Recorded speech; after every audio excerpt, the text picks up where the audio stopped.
Good morning students. सबसे पहले आज मैं बताने जा रहा हूं आपको वह है जो पिछली क्लास में मैंने वर्णन आपको किया था अकाउंटेंसी चैप्टर का एडमिशन ऑफ ए पार्टनरशिप, जिसमें से मैंने आपको बताया था क्वेश्चन नंबर 29A और 29B, जिसमें से आपके बीच में यह डिस्क्रिप्शन था क्वेश्चन में कि गुडविल को कैसे हम वैल्यूएशन करेंगे और सेक्रीफाइसिंग कैसे रेशियो कैसे निकालेंगे, ओल्ड रेशियो कैसे निकाला जाएगा, न्यू रेशियो कैसे निकाला जाएगा। इसके अलावा ख्याति का जो डिस्ट्रीब्यूशन जो होता है, गुडविल का डिस्ट्रीब्यूशन, वह पार्टनर्स के बीच में कैसे कैसे बांटा जाएगा, इसके बारे में मैं वर्णन पिछले क्लास में कर दिया था। आज मैं क्वेश्चन नंबर 29A के बाद में आपको मैं बताने जा रहा हूँ अगला क्वेश्चन, जिसमें से एक थोड़ी सी बातें और मैं बता देना चाहता हूँ आपके बीच में कि आइकम का जो सिलेबस के आधार पर जो बना हुआ है बुक्स, उसमें दो पार्ट दिया हुआ है, एक कंपनी अकाउंट के रूप में और एक पार्टनरशिप फर्म के रूप में है। तो पार्टनरशिप फर्म के रूप में आपको रिकॉन्स्टिट्यूशन से संबंधित बातें सारे चीज अध्ययन करना है, जैसे admission of A partnership, retirement of A partnership, death of A partnership, change in ratio और आपका वैल्यूएशन ऑफ गुडविल है।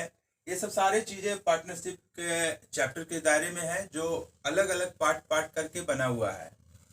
फिर दूसरा बी पार्ट में आपका कंपनी अकाउंट का बना हुआ है, उसके बारे में हम लोग अध्ययन करेंगे। जैसा कि हम लोग पहले भी जानते हैं, किसी भी व्यक्ति की यानी मानवीय आवश्यकताएं तो हमारे बीच में अनंत है, लेकिन उस आवश्यकताओं को पूर्ति करने के लिए जो साधन हम लोगों के पास में है वह सीमित है। इस सीमित साधन के आधार पर वह व्यक्ति किस किस तरीके से वह अपनी आवश्यकताओं को पूर्ति करेगा, ये चीज अध्ययन किया जाता है इकोनॉमिक्स के दायरे में। लेकिन जो इकोनॉमिक्स का जो पार्ट बना हुआ है उसमें से यह बताया हुआ है चीज की कि किसी भी व्यक्ति की आवश्यकताएं होने के लिए तीन तत्वों का होना बहुत जरूरी होता है। एक पहला चीज है क्या, किसी वस्तु की इच्छा होना। मतलब कोई भी व्यक्ति किसी चीज की चाहत रखता है तो सबसे पहले उसके मन में डिजायर आता है, मतलब इच्छा होता है। और उस इच्छा पूर्ति के लिए दूसरा पॉइंट है क्या कि इच्छा पूर्ति के लिए साधन का होना। मतलब वो व्यक्ति इच्छा तो बहुत रख रहा है, लेकिन उसके पास में अगर धन नहीं है, साधन नहीं है, तो वह उसके लिए वह आवश्यकता नहीं कहलाएगी। जैसे मान लेते हैं कि सपोज एक उदाहरण के जरिए पर समझा जा सकता है कि एक भिखारी व्यक्ति है, वह व्यक्ति कुछ चाहता है, कुछ अच्छी चीजों की आवश्यकता उसको फीलिंग होता है, महसूस होता है कि हमें एक मोटरसाइकिल की जरूरत है, लेकिन उसके लिए यह आवश्यकता नहीं कहलाएगी, क्योंकि उसके लिए तो इच्छा तो है, मन में डिजायर जरूर है, लेकिन उसके पास साधन का अभाव होने के कारण से उसको आवश्यकता नहीं कहलाता है। और तीसरा तत्व है इच्छा पूर्ति के लिए साधन का होना, दूसरा तत्व हुआ। और तीसरा तत्व हुआ कि साधन को व्यय करने के लिए तत्परता का होना। जैसे कि मान लेते हैं कि सपोज इसको एक उदाहरण के जरिए से एक सपोज मान लेते हैं, like as an miser, that means कंजूस व्यक्ति। उसके पास में अगर वो चाहत रखता है कि मुझे एक 4 व्हीलर की आवश्यकता है, तो वह इच्छा तो जरूर किया, लेकिन उसके पास साधन भी है, क्योंकि अगर साधन है तभी तो वह व्यक्ति सोच रख रहा है क्या कि हमें एक 4 व्हीलर की आवश्यकता है, और उस कंजूस कहला रहा है, यानी कि उसके पास जरूर पैसा है तब तो कहला रहा है वो चीज। तो रह गया बात, यहाँ प्रश्न उठ रहा है क्या कि वो व्यक्ति के पास में एक चीज नहीं है, और वह चीज नहीं है क्या कि साधन को व्यय करने के लिए वो व्यक्ति तत्पर नहीं है। मतलब वह व्यक्ति ये सोच रहा है कि हमारे पास तो कार तो आ जाएगा, लेकिन कार के बदले में इतना रकम हमें उसे सेक्रीफाइस करना पड़ेगा। मतलब वो सोच रहा है कि हमारे पास पैसा भी बच जाए और मेरे पास कार भी आ जाए, तो इट इज इम्पॉसिबल। यानी कि कोई भी व्यक्ति की आवश्यकताएं होने के लिए यही तीन तत्वों का होना बहुत ही जरूरी हो जाता है। अब रह जाता है बात, प्रश्न क्या कि जिस आधार पर हम लोग अकाउंटेंसी का अध्ययन कर रहे हैं, तो यहाँ पर एक रिलेटिव चीज यही चीज है कि एक व्यक्ति की आवश्यकताएं होती तो जरूर है, लेकिन उस आवश्यकताओं को पूर्ति करने के लिए तीन प्रकार का फर्म जो है वह हमारा वितरण का कार्य करता है, प्रोडक्शन का कार्य करता है। जितना सारा चीज उसको कैसे आवश्यकताओं को उस आम उपभोक्ता तक पहुंचाया जा सके, इसके लिए तीन तरह का फर्म है। एक सोल ट्रेड है, दूसरा पार्टनरशिप फर्म है, और तीसरा ज्वाइंट स्टॉक कंपनी है। तो सोल ट्रेड में होता है एक्चुअली क्या, एकाकी व्यापार में, कि वह व्यक्ति केवल अकेला होता है, वह खुद प्रबंधन करता है, खुद योजना बनाता है, खुद पूंजी लगाता है, जोखिम का वहन भी वही करता है, यानी कि वह व्यक्ति ही उस व्यापार के लिए सर्वे सर्वा है, यानी कि वह व्यक्ति सब चीज अपने ऊपर ही कार्य करता है, सारा चीज। वह व्यक्ति, अकेला व्यक्ति वही होता है जो सब तरह का कार्य को संपादित करता है एकाकी व्यापार से संबंधित में। अगर वह, उसकी प्रबंधन क्षमता अच्छी रहती है, योजना अच्छा बनाता है, जोखिम लेता है, तो अब होता है इसमें क्या, अगर सब तरीके से अच्छा होता है तो उसे फर्म का गतिमान होने के बाद में जो निष्कर्ष आता है वह उसे लाभ के रूप में आता है, और अगर उसकी विधि व्यवस्था अगर सही नहीं रहा तो उसे हानि का वहन करना पड़ता है। लेकिन इस तरीके से करने के बाद में यह अति प्राचीन व्यापार है। यह व्यापार आज भारत में नहीं बल्कि पूरे विश्व में छोटे छोटे गांवों में से गलियों में हर आदमी देख सकता है कि एक फर्म है, वह उस फर्म में केवल वह व्यक्ति प्रोप्राइटर के रूप में रहता है, वह व्यक्ति ही उस व्यापार को चलाता है, लेकिन वितरण का कार्य जरूर कर रहा है, सारा चीज ठीक है। लेकिन इस तरीके से कार्य करते करते करते करते जब समय बीतते गया तो सब आया समय 1932 का, तो उसमें भारत में एक ऐसा महसूस किया जाने लगा कि उस व्यापार में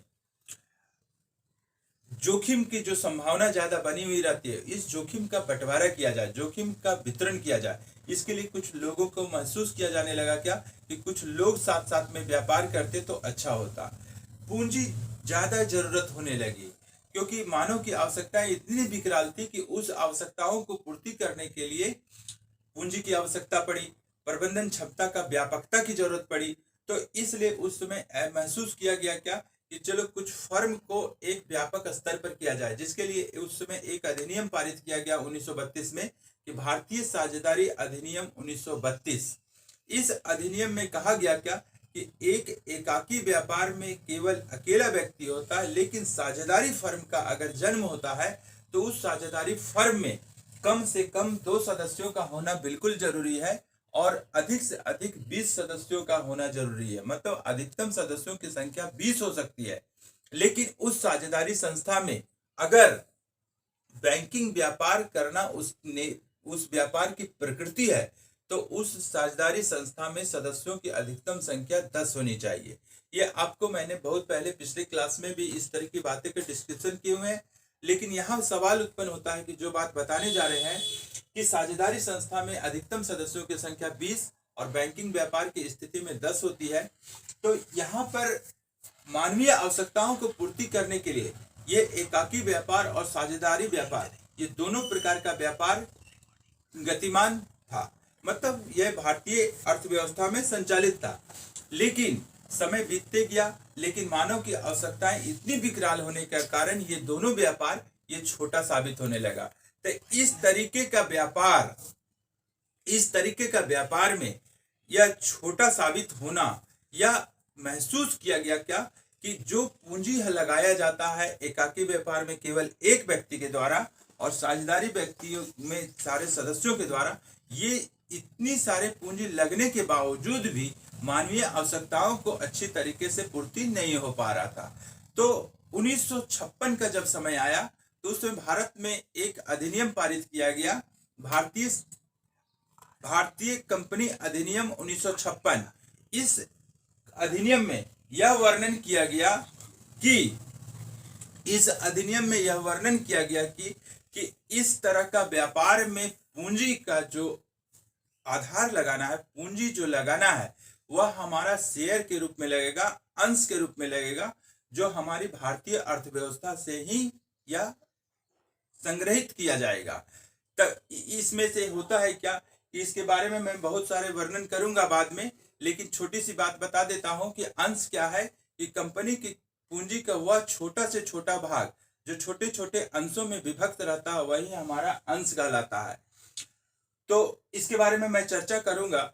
तो यहाँ पर जो टू द पॉइंट जो बातचीत हो रही है, उसमें से भारतीय साझेदारी अधिनियम के तहत में जो हम लोग पढ़ रहे हैं कि एडमिशन ऑफ ए पार्टनरशिप, उसमें से हम पिछली क्लास में क्वेश्चन नंबर 29A और B बताए थे। लेकिन आज क्वेश्चन नंबर 30A स्टार्ट में करने जा रहा हूं और बीच बीच में मैं लेक्चर क्लास का दूंगा। आज देखिए क्वेश्चन नंबर 30A में हम सॉल्व कर रहे हैं आपके बीच में प्रॉब्लम। आज आप देखिए इसमें सवाल को सबसे पहले रीडिंग हम लोग करते हैं। उसमें से दिया हुआ हेडिंग में क्या, question number 30A page number 276 में कि revaluation of assets and liabilities. Rajesh and Sitaram दो पार्टनर है, जैसा कि मैंने अभी आपको बताया, और इस सवाल में आपके बीच में पार्टनर का नाम है राजेश एंड सीताराम। इन लोगों का रेशियो दिया हुआ है 3:2, ओके। एंड यहां दिया हुआ है कि there balance sheet is as follows. ये लायबिलिटी साइड में पोर्शन दिया हुआ है क्रेडिटर्स का, बिल्स पेबल का, जनरल रिजर्व का है आपके बीच में, और राजेश का पूंजी 7,500 एंड सीताराम का है 4,500, और एसेट साइड में दिया हुआ है कैश अकाउंट का 500, डेटर्स का दिया हुआ है 2,500, स्टॉक दिया हुआ 4,500, प्लांट दिया हुआ है 5,000, बिल्डिंग दिया हुआ है 4,000। दोनों साइड में बैलेंस शीट का जोड़ दिया हुआ है 16,500 रुपया। ये व्यापार का आईने की तरह काम करता है ये बैलेंस शीट।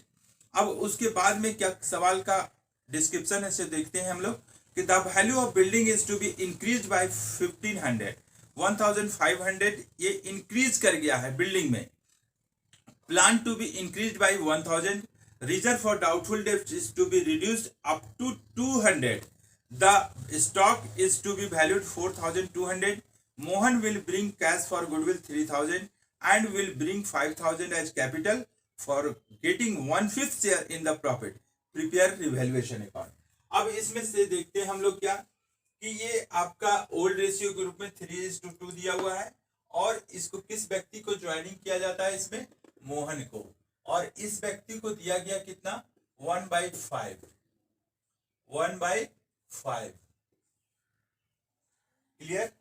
अब इसमें से गुडविल के रूप में 3,000 है और कैपिटल के रूप में दिया हुआ है। यहां पर हम ऐसे लिख देते हैं आपको, गुडविल ये लाया है 3,000 और कैपिटल के रूप में इसका है, कैपिटल के रूप में लाया हुआ है ये 5,000 रुपया। ठीक है। अब यहां पर हम लोग देखते हैं क्या कि सबसे पहले कैलकुलेशन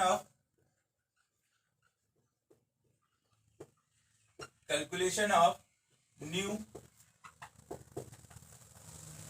प्रॉफिट शेयरिंग रेशियो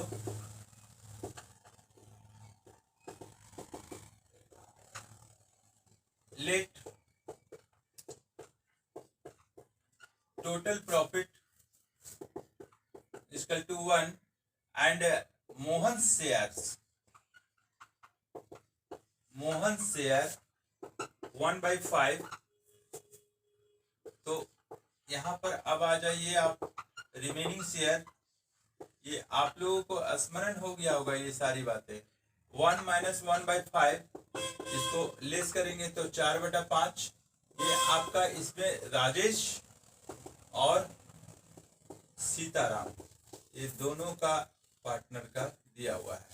अब यहां पर आता है मामला क्या कि for Rajesh equal to for Sitaram और फॉर मोहन, ओके। अब इसका ओल्ड रेशियो के आधार पर proportionate addition 5, 3/5, 2/5 and new partner share 1/5। इसको मिक्सअप शेयर है इसलिए 4/5 मल्टीप्लाई करते हैं 12/25 and 8/25। 12/25, 8/25, 1/5। LCM will be 25, 12, 8 and 5. 25 divided by 5, it means 5. So 12/25, 8/25, 5/25. In this condition, denominator of the all fractions are the same, so we can use 12:8:5. ये हमारा निकल गया। अब यहाँ पर गुडविल का चर्चा है, इसलिए हम लोग सेक्रीफाइसिंग रेशियो निकालते हैं। इसको लिखेंगे हम लोग, सेक्रीफाइसिंग रेशियो बराबर old ratio minus new ratio. अब किस किस व्यक्ति का निकलेगा? जो पुराना पार्टनर है उन दोनों का निकलेगा। फॉर राजेश, फॉर सीताराम, सीताराम, इसका ओल्ड रेशियो हमारा कितना निकल जाएगा? 3/5 and 2/5 minus minus. New ratio 12, 8, 20, 20 और 5 हो गया 25, 12/25, 8/25। सब्सट्रैक्ट करेंगे 25 LCM, 25 divided by 5 it means 5, 5 into 3 into 15 minus 12 it means 3/25। Okay, 25 divided by 5 it means 5 into 2 is equal to 10 minus 8 equal to 2/25. 3/25 is 2/25. Denominator of the all fractions are the same, so we can use according to the ratios rule 3:2. Okay, ये आपका निकल गया sacrificing ratio. आपके बीच में आ गया old ratio भी आपका है, न्यू रेशियो भी निकल गया और सेक्रीफाइसिंग रेशियो निकल गया। पुराना चीज रहेगा तो पुराने अनुपात में, नया चीज रहेगा तो नया अनुपात में, और ख्याति का वर्णन रहेगा और इसका डिस्ट्रीब्यूशन करना रहेगा, तो हम लोग निकालेंगे सेक्रीफाइसिंग रेशियो के आधार पर। लेकिन इस सवाल में जो दिया हुआ है रिवैल्यूएशन अकाउंट निकालने के लिए बोला गया है, तो हम लोग निकालते हैं रिवैल्यूएशन अकाउंट। तो आप निकाल रिवैल्यूएशन अकाउंट, रिवैल्यूएशन अकाउंट, ठीक है। अब इस रिवैल्यूएशन अकाउंट का जब अकाउंट फॉर्मेट रहता है तो उसको दो साइड हो जाता है, एक डेबिट साइड, एक क्रेडिट साइड। तो डेबिट साइड में कौन कौन सी आइटम आएगा और क्रेडिट साइड में कौन कौन सा आइटम आएगा, ये आपको पिछली क्लास में भी मैं बताया था, लेकिन एक बार और हम आपको बता देते हैं। सबसे पहले column, first column is the particulars, second column is the amounts, third column is also a particulars, and last column you have amounts. Okay, be careful in your study. Rupees and rupees. अब यहां पर देखते हैं क्या कि revaluation account like as a nominal account as we know, and as we know what is the rules of the revaluation account and what is the rules of nominal account. So nominal account is also relevant from the revaluation account, and formula will be debit all expenses and losses and credit all income and gains. All type of the loss and expenditures are shown in the debit side of the revaluation account, and all type of the gains and profits are the shown in the credit side of the revaluation account. Okay, अब according to your question, अब हम लोग देखते हैं इसमें कि यहाँ पर बोला हुआ है कि हिंदी में भी आपको समझा दे रहे हैं। उन्होंने मोहन को साझेदारी में निम्न शर्तों पर लिया।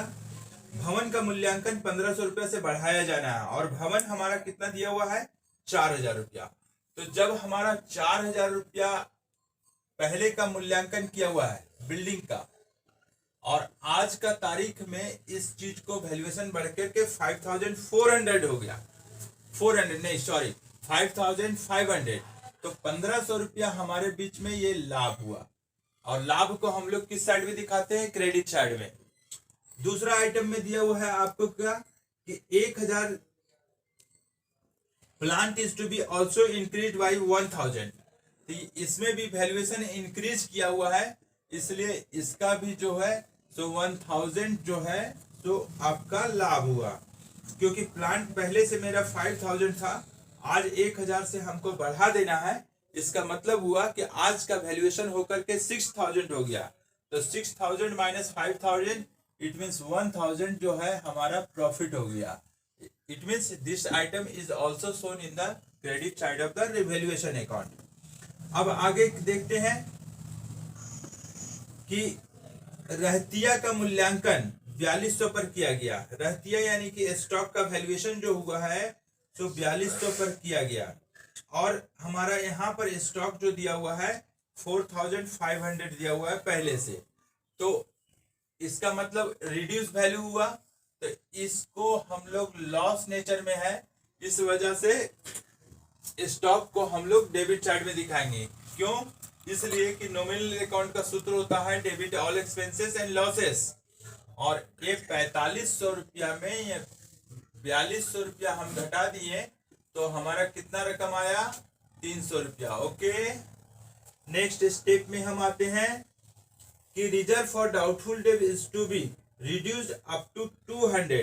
तो डेटर्स हमारा दिया हुआ है 3000 और 500 हमारा पहले से प्रोविजन दिया हुआ है, तो 500 हमारा जो दिया हुआ है उसमें से निकाला जाएगा कैसे? तो 300 रुपया 500 रुपया में एक्चुअली में डेटर्स क्या होता है कि वैसे रकम जो एक मर्चेंट जो है सो व्यापार कस्टमर्स को उधार पैसा देते, उधार में माल देते हैं, क्योंकि सेल दो प्रकार का होता है, एक कैश और एक क्रेडिट। तो जब क्रेडिट में माल दिया जाता है तो वो व्यक्ति जो व्यक्ति माल ले गया वह मुझे तुरंत पैसा नहीं दिया, बल्कि वो भरोसा और विश्वास दिया कि इतने दिनों के बाद में मैं पैसा इसका दे दूंगा, यानी कि उस समय इनकम्प्लीट ट्रांजेक्शन हुआ। जब वह व्यक्ति पैसा दे देता है तो कंप्लीट ट्रांजेक्शन हो जाता है। लेकिन वो व्यक्ति जो कस्टमर ले गया है उसका नेचर को रीडिंग किया जाता है, तो वह उस तरह का 3 तरह का डेटर्स होता है। एक फर्स्ट डेटर होता है कौन? तो गुड नेचर का होता है, एक डाउटफुल नेचर का होता है और एक बैड नेचर का होता है। तो ये गुड कौन होते हैं? जिस व्यक्ति को माल दिया गया उसका गुडविल इतना बढ़िया से बना हुआ, उसका विश्वास इतना बढ़िया से कि मर्चेंट कस्टमर को देता है तो निश्चित उसका पैसा उसको मिल जाता है। ये है गुड नेचर का कस्टमर। लेकिन डाउटफुल नेचर का कस्टमर जो होते हैं, वह मर्चेंट अगर किसी प्रकार का क्रेडिट में देता है तो वह सस्पेंस में रहता है कि ये पैसा आ भी सकता है, नहीं भी आ सकता है, मे बी और मे नॉट बी। तो वहां पर संभावना होता है क्या कि कुछ पैसा डूब भी सकता है और आ भी सकता है। लेकिन बैड नेचर का व्यक्ति में क्या होता है कस्टमर में कि मर्चेंट जो है सो रिस्क पर माल क्रेडिट में देते हैं कि यह व्यक्ति के इतने लोगों को माल दिया, उसमें से बैड कस्टमर हमारे इतने थे जो पैसा मेरा नहीं आया। ये दोनों जगह पर, ये जो डाउटफुल नेचर में और बैड नेचर में है, सो वहां पर कुछ पैसा हमारा डूब जाता है।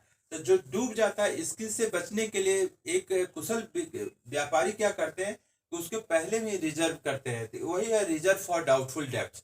तो इस सवाल में है क्या कि डेटर्स हमारा 3000 था, इसके लिए रिजर्व प्रोविजन कर लिया था ये 500 रुपया। लेकिन जब एंड हुआ, कलेक्शन आना चालू हुआ, तो उसमें दिखाया क्या गया सवाल में कि संदिग्ध ऋणों के लिए संचय को 200 रुपया तक कम किया जाना है, यानी 300 रुपया इसका जो है सो इसको फायदा हो गया। यानी फायदा हो गया कि हम लोग 500 रुपया तक का व्यवस्था किए थे reserve for doubtful debts. Manage हम लोग पहले कर चुके थे 500 रुपया का, लेकिन 200 रुपया तक ही डूबा, तो 300 रुपया रकम जो है हमारा फायदे नेचर का है, तो यहाँ पर 300 रुपया हो गया। अब इसको देखते हैं क्या, ये सारी चीजें तो हो गया। अब यहाँ पर हमको खाता को एंड करते हैं, तो क्रेडिट साइड का टोटल जोड़ते हैं तो हमारा 2800 आ जाता है। यहाँ तक तो कोई दिक्कत नहीं। अब इसको देखते हैं, यहाँ पर भी 2800 रुपया, ये हमारा 300 रुपया डेबिट साइड में दिया हुआ है, 300 रुपया में 2500 रुपया जोड़ेंगे तो 2800 रुपया टोटल आ जाएगा। ये हमारा दिखाएगा profit transferred to partners capital account. तो कौन कौन हो जाएगा? राजेश एंड सीताराम, क्योंकि ये पुराना चीज है तो इसको पुराना अनुपात में निकाला जाएगा। 3/5 और 2/5, 5 से डिवाइड करेंगे तो एक हिस्सा का रकम 500 रुपया आ गया। 500 गुना 2 बराबर 1000 आ जाएगा, 500 गुना 3 बराबर 1500 रुपया आ जाएगा। ये दोनों को जोड़ करके हम आगे कर देंगे। तो इस प्रकार से सवाल है। ये आपका एक बार संक्षिप्त में समराइज कर देते हैं आपके बीच में कि राजेश और सीताराम दो पार्टनर है, 3:2 है रेशियो हमारा दिया हुआ है। अब मोहन को बोला गया कि 1/5 शेयर आपको मिलेगा। गुडविल के रूप में 3000 ला रहा है, कैपिटल के रूप में 5000। Calculation of new profit sharing ratio, new ratio हम लोग निकाल लेंगे इस प्रकार से, और सेक्रीफाइसिंग रेशियो भी निकाल लेंगे। और रिवैल्यूएशन अकाउंट में जितना सारा लॉस है इधर दिखाएंगे और प्रॉफिट है इधर दिखाएंगे। और इस सवाल में और कुछ वैसा कुछ बोला नहीं था, केवल रिवैल्यूएशन अकाउंट बोला था जो आपको सॉल्व कर दिया गया। अब गुडविल का बात है तो गुडविल के बारे में चर्चा करने के लिए इस सवाल में नहीं बोला हुआ है, बस इतना ही सवाल में बोला हुआ था जो मैंने आपको सॉल्व कर दिया। अब देखते हैं आगे क्वेश्चन नंबर